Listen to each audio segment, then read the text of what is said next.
Dear students, welcome back to the session. Yesterday in the business studies we were discussing what are the characteristics of coordinations, isn't it? So we had all the 6 points we have discussed in that.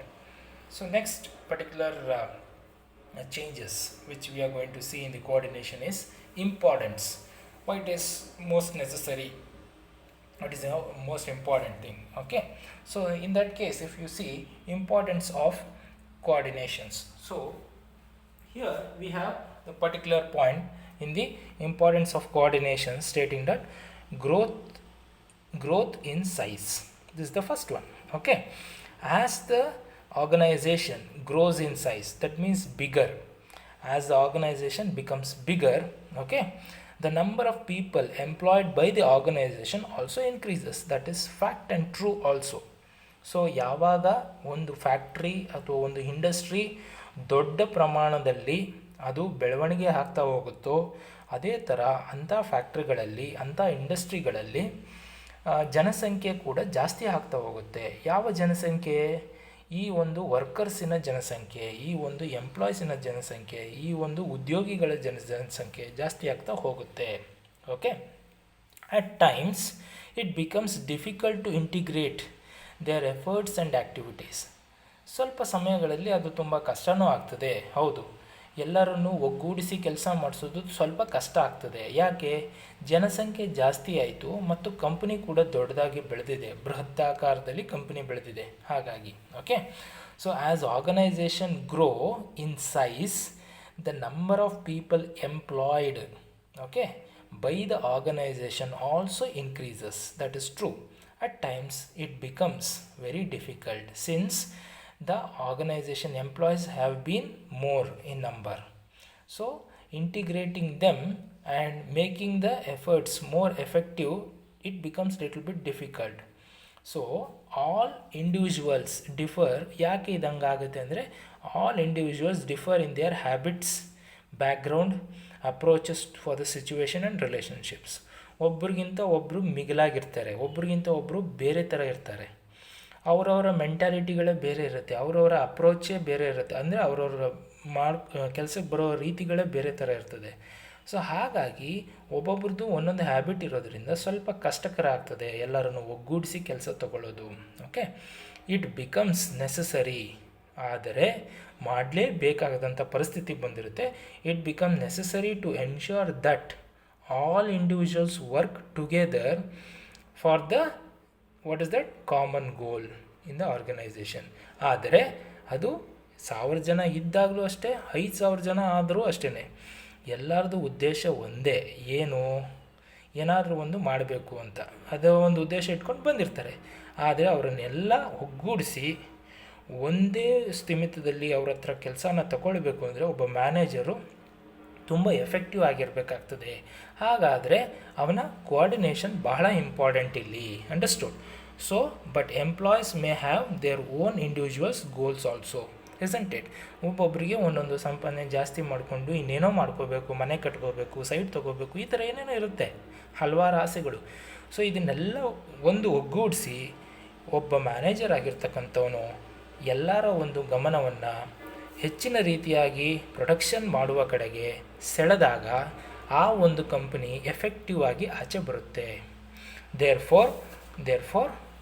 For organisation efficiency for the organisation efficiency it is important for the harmonic individual goals and organisation goals through the coordinations. ಹಾಗಾಗಿ ಇದನ್ನೆಲ್ಲ successful ಮಾಡಬೇಕಂದ್ರೆ ಒಬ್ಬ coordination ಬಹಳ important, ಬಹಳ ಪ್ರಾಮುಖ್ಯತೆಯನ್ನು ಹೊಂದುತ್ತೆ ಅಂತ ನಾವಿಲ್ಲಿ ಹೇಳ್ಬೋದು. ಓಕೆ, ನೆಕ್ಸ್ಟ್ ಎರಡನೇ ಪಾಯಿಂಟ್ ಏನಪ್ಪ ಅಂದರೆ ಫಂಕ್ಷನಲ್ ಡಿಫ್ರೆನ್ಸಿಯೇಷನ್ ಅಂತ ಹೇಳ್ತಾರೆ.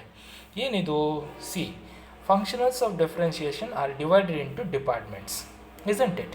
ಸೊ ಒಂದೊಂದು ಡಿಪಾರ್ಟ್ಮೆಂಟು ಅವ್ರದ್ದೇ ಆದಂಥ ರೀತಿಯಲ್ಲಿ ಕೆಲಸಗಳನ್ನು ಕಾರ್ಯಗಳನ್ನು ಮಾಡ್ತಾ ಇರುತ್ತೆ, ಅವ್ರದ್ದೇ ಆದಂಥ ಪಾತ್ರಗಳಿರುತ್ತೆ.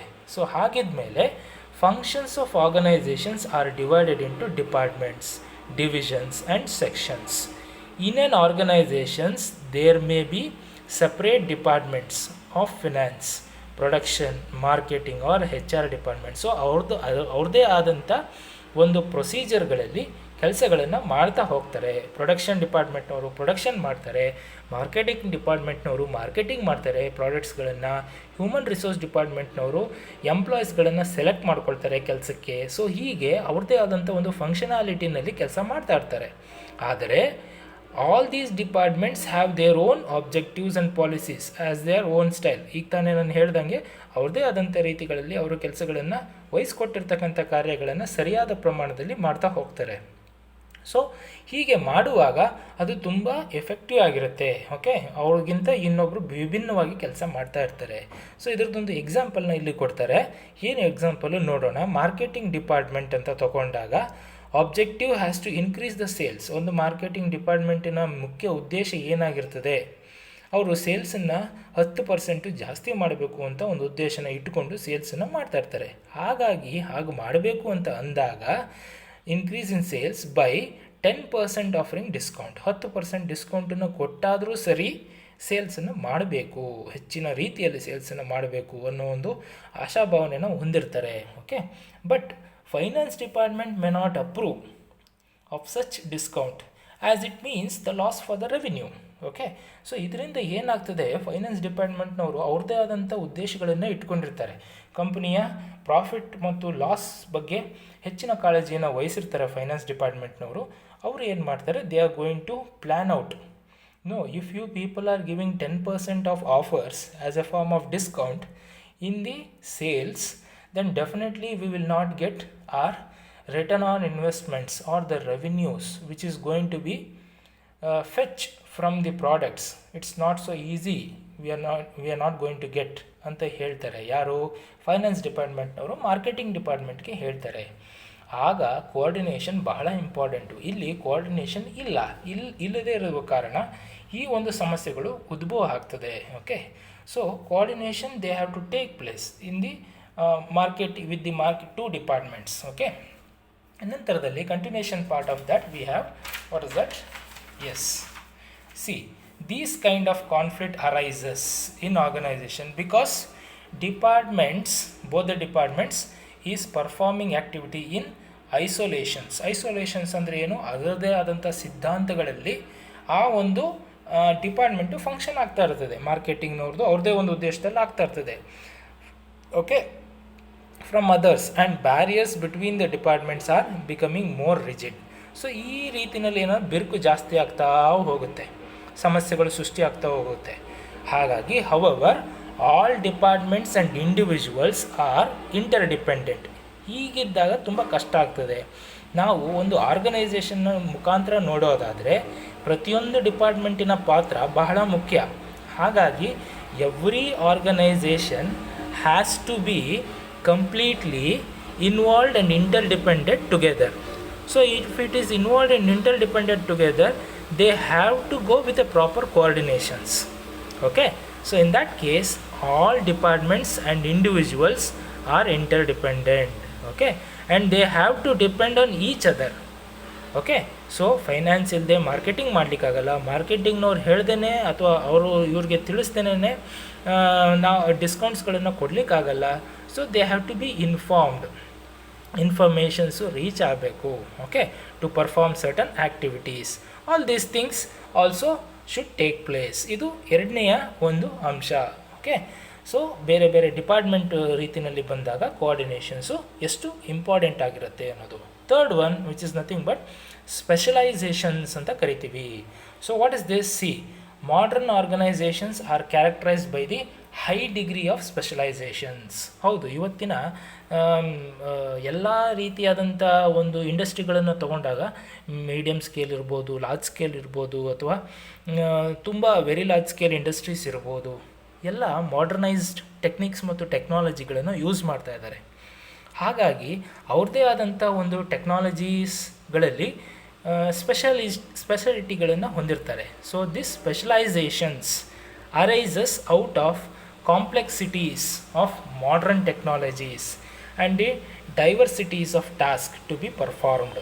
ಸೊ ಹಾಗಿದ್ದಾಗ ಏನು ಆಗ್ತದೆ ಎಕ್ಸಾಕ್ಟಾಗಿ ಅಂತಕ್ಕಂಥದ್ದನ್ನು ನಾವು ನೋಡ್ತಾ ಹೋಗೋಣ. Okay, specialisation arises out of complexities. So ತುಂಬ ಕಾಂಪ್ಲೆಕ್ಸಿಟಿ ಆಗೋಗುತ್ತೆ ಸ್ಪೆಷಲೈಸೇಷನ್ಸ್ ಆಗೋದ್ರೆ. Okay, for the modern technology. ಹಾಗಾದಾಗ ಏನಾಗ್ತದೆ, diversity of task to be perform. Diversity ಅಂದರೆ ಏನು, ಒಬ್ಬೊಬ್ಬರಿಗೆ ಕೆಲಸಗಳನ್ನು ವಿಂಗಡಣೆ ಮಾಡ್ತಾ ಹೋಗ್ತಾರೆ, ಅಂದರೆ ಹಂಚ್ತಾ ಹೋಗ್ತಾರೆ. They will divide the task, diversifies the task. ಕೆಲಸಗಳನ್ನು ಬೇರೆ ಬೇರೆಯವ್ರಿಗೆ ಕೊಟ್ಟಾಗ, ಯಾಕೆಂದರೆ ಸ್ಪೆಷಲೈಸೇಷನ್ ಆಗಿದ್ದರೆ ಆ ಒಂದು ಆ್ಯಕ್ಟಿವಿಟಿ ಆ ಥರ ನಡೆದೋಗುತ್ತೆ, ಇದರಿಂದ ಸಮಸ್ಯೆ ಸೃಷ್ಟಿಯಾಗುತ್ತೆ. ಆದರೂ ಇದನ್ನು ಡೈವರ್ಸ್ ಮಾಡಿರ್ತಾರೆ, ಅಂದರೆ ಡಿವೈಡ್ ಮಾಡಿರ್ತಾರೆ. ಹಾಗಾದಾಗ ಏನಾಗ್ತದೆ, ಒಂದು organisation there for need to employ the number of specialist. So ಒಂದು HR ಡಿಪಾರ್ಟ್ಮೆಂಟ್ ಅಂತ ತೊಗೊಂಡ್ರೆ, HR ಡಿಪಾರ್ಟ್ಮೆಂಟಲ್ಲೇ 8-10 ಡಿಪಾರ್ಟ್ಮೆಂಟ್ಗಳು ಆಗೋಗುತ್ತೆ. HR ಅಲ್ಲೇ 8-10, ಆ 8-10ಗೆ 8-10 ಸ್ಪೆಷಲಿಸ್ಟ್ಗಳು ಬೇಕಾಗ್ತಾರೆ. ಓಕೆ, ಯಾಕೆ, ಇಲ್ಲಿ ಕಂಪ್ನಿ ಬೆಳೀತಾ ಹೋಯಿತು, ಡಿಪಾರ್ಟ್ಮೆಂಟ್ ಬೆಳೀತಾ ಹೋಯಿತು, ಹಾಗಿದ್ಮೇಲೆ ಸ್ಪೆಷಲಿಸ್ಟ್ಗಳು ಬೇಕಾಗ್ತಾರೆ. ಈ ಸ್ಪೆಷಲಿಸ್ಟ್ಗಳು they always think that they are qualified to evaluate, to judge and to decide according to their professional criteria. So ಇಲ್ಲಿ ಏನಾಗ್ತದೆ, ಇದರಲ್ಲಿ ಒಂದು ದೃಷ್ಟಿಕೋನ ಬೆಳೀತಾ ಹೋಗುತ್ತೆ. So it starts increasing or it starts activating the mind of the specialist that they are the deciders. They are the people who decides the things. For example, you take HR department. They know what person to put in what job, isn't it? It is very clear. So as a specialist, he knows very well. Why? Because of his qualification and because of his experience, he can evaluate, he can judge the things whatever happens. So this happens if he is specialized. Okay. So this will decide according to their professional criteria. He might be HR, he might be market, manager. According to that, this specializations takes place. Based on this specialization, he is going to decide. Okay. So they do not take advices or suggestions from others. For example, ಯಾರೋ ಒಂದು 20 ವರ್ಷದ ಒಂದು ವ್ಯಕ್ತಿ ಇರ್ತಾನೆ, ಕಂಪ್ನಿನಲ್ಲಿ ಫೋರ್ಮ್ಯಾನ್ ಆಗಿ ಕೆಲಸ ಮಾಡ್ತಾ ಇರ್ತಾನೆ. ಮ್ಯಾನೇಜರು MBA ಮಾಡಿಕೊಂಡು ಅವನು ಒಂದು 2 ವರ್ಷ ಎಕ್ಸ್ಪೀರಿಯೆನ್ಸ್ ಆಗಿರ್ಬೋದು ಅಥವಾ ಫ್ರೆಷರ್ ಆಗಿರ್ಬೋದು, ಅವನು ಬಂದು ಜಾಯ್ನ್ ಆಗಿರ್ತಾನೆ ಕಂಪ್ನಿಗೆ.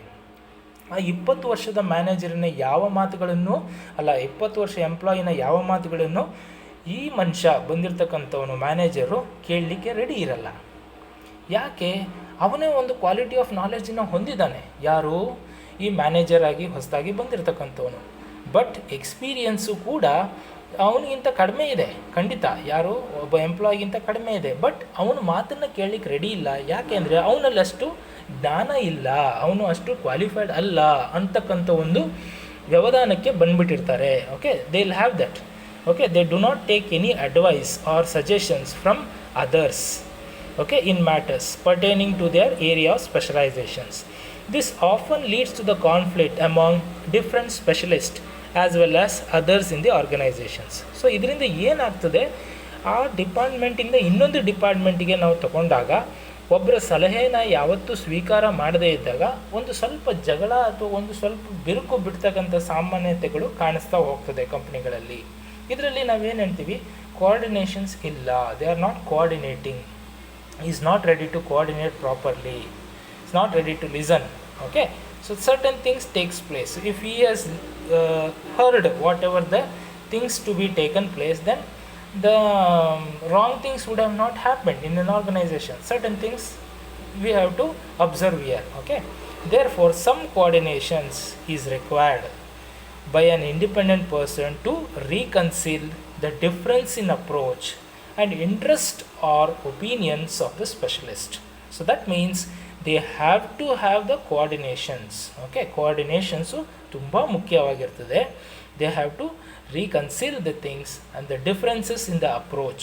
20 ವರ್ಷದ ಅಥವಾ 25 ವರ್ಷದ ವ್ಯಕ್ತಿ ತನ್ನ ವೇ ಆಫ್ ಅಪ್ರೋಚಿಂಗು ಆ 25 ವರ್ಷದಲ್ಲಿ ಯಾವ್ಯಾವ ರೀತಿನಲ್ಲಿ ಮಾಡಿರ್ತಾನೋ ಏನೋ, ಆ 25 ವರ್ಷದ ವ್ಯಕ್ತಿಯ ಅನುಭವಗಳನ್ನು ಕನ್ಸಿಡರ್ ಮಾಡಿಕೊಂಡು ಸ್ವಲ್ಪ ಪ್ರಮಾಣದಲ್ಲಿ ಆ ಒಪಿನಿಯನ್ಸ್ಗಳನ್ನು ಸ್ವೀಕಾರ ಮಾಡಬೇಕಾಗ್ತದೆ. So that means they should have a good coordinations. Okay, then that becomes a good specialist he can become. Okay, ಸ್ಪೆಷಲಿಸ್ಟ್ಗಳು ಆಗಬಹುದು. So this is about the coordinations. So hence students, this is the first chapter we are ending, and second chapter will be starting from tomorrow. Okay, so thank you.